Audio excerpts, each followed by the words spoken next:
arday ayaa wuxuu soo weydiiyay qaabka loo sameeyo qasnad markaad isticmaalayso QuickBooka. marka qasnad isticmaalay markaad qasnad aad sameynayso way fududahay qaabka qasnada aad u sameynayso waxa weeyaan chart of account ayaa tagaysaa.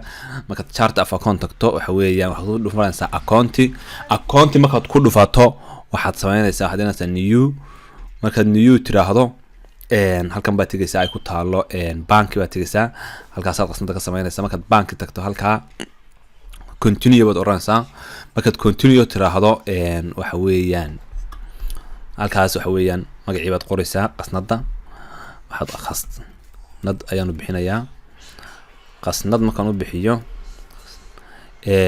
haddii lacag kugu jirto qasnada waxa weeyaan kan baad tagaysaa open balance ayaa tagaysaa oo waxa weeyaan lacagtii dheedkii lacagtii ayaad ku ridaysaa. marka waxa weeyaan lacag hore inuu jirto inaga haddii lacag ku jirto halkaas ayaan ku qoraynaa. imisa ku jira $500 baa ku jira qasnada. $500 qasnada ku jira waxa weeyaan bisha koodeedii ayay ku jireen baynu leenahay.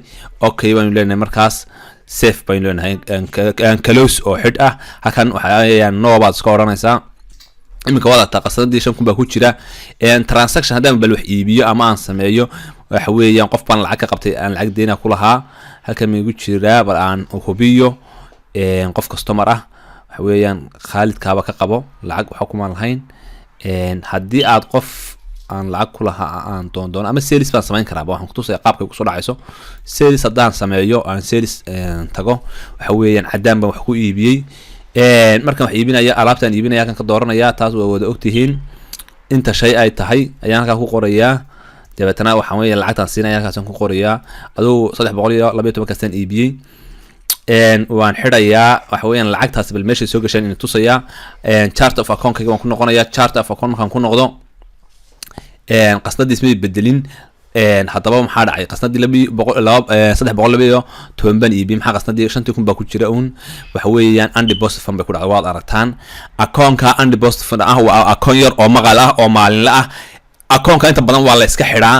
markaas waxa weeyaan bal qaabka la iska xiraano eegno waan ku noqonaynaa sales baynu sameynaynaa.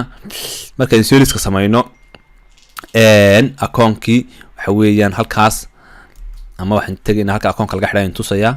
account-ka saddeed doon inaan ku shaqeyn halkan baa tagaysaa edit baa tagaysaa. edit marka tagto preference baa tagaysaa.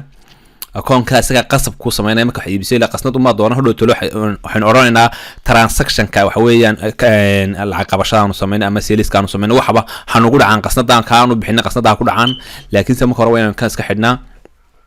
marka halkan aad tagto waxaad tagaysaa qaybta ay ku taalo ayaad waxaad tagaysaa payment baa tagaysaa. markaad payment tagto halkaa use and deposit fund ay ku taalo ayaad ka qaadaysaa.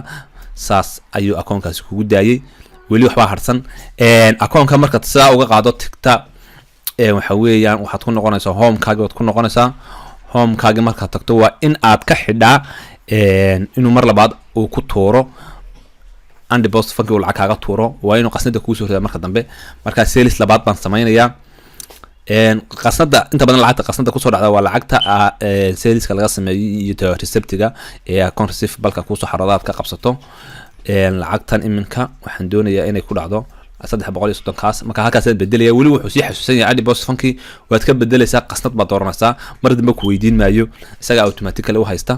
halkan options baa iska tagaysaa wuxuu diidan yahay markaas ka qaad baad oranaysaa waxba hay weydiin spelling-kiisa.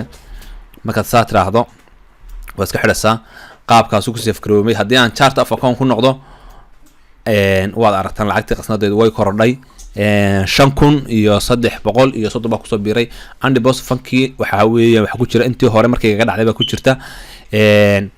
marka waxa sameynaya undeposit fund-ka lacagta waan ka soo transfer gareynaya qasnadan keenaya. hadduu lacag iga haysto undeposit fund-ku bank baan tagaya. markaan banki tago transfer fund baan tagayaa. transfer fund markaad ku dhufato halkaas waa account-kaad kasoo transfer gareysid kana waad kaad usoo diraysid. halkan qasnad baan ka dooranaya markaa lacagtaas waxa weeyaan halka ku jirta halka account-ka lacagta laga soo transfer garay. halkaas sare waxa weeyaan account-ka lacagta laga soo transfer garay halkana account-ka la soo gelinaya ayaa la gelinaya. saasan save ku leeyahay wixii information ama notice out halkaas oo ku qoran kartaa. waxa weeyaan lacagtaas way iga khaldantay baad qori kartaa. save close baad tagaysaa. markaad saa ku xidho waxa weeyaan halkan horta lacagta gelidii waa inaad lacagta gelisaa soo wareejinaysa intay tahay 312 markaas saasan ku save gareynaya. imika waad aragtaan deposit fund-kii waa 0 lacagteeni kale inoo badatay marka waxaan umaleeyaa ardaygaas inuu fahmay waxaan ka codsanaa inaad tii share gareysaan casharadan oo la wadaagtaan asxaabtiina kale wabillahi tawfiiq. Assalaamu calaykum waraxmatullaahi wabarakaatu.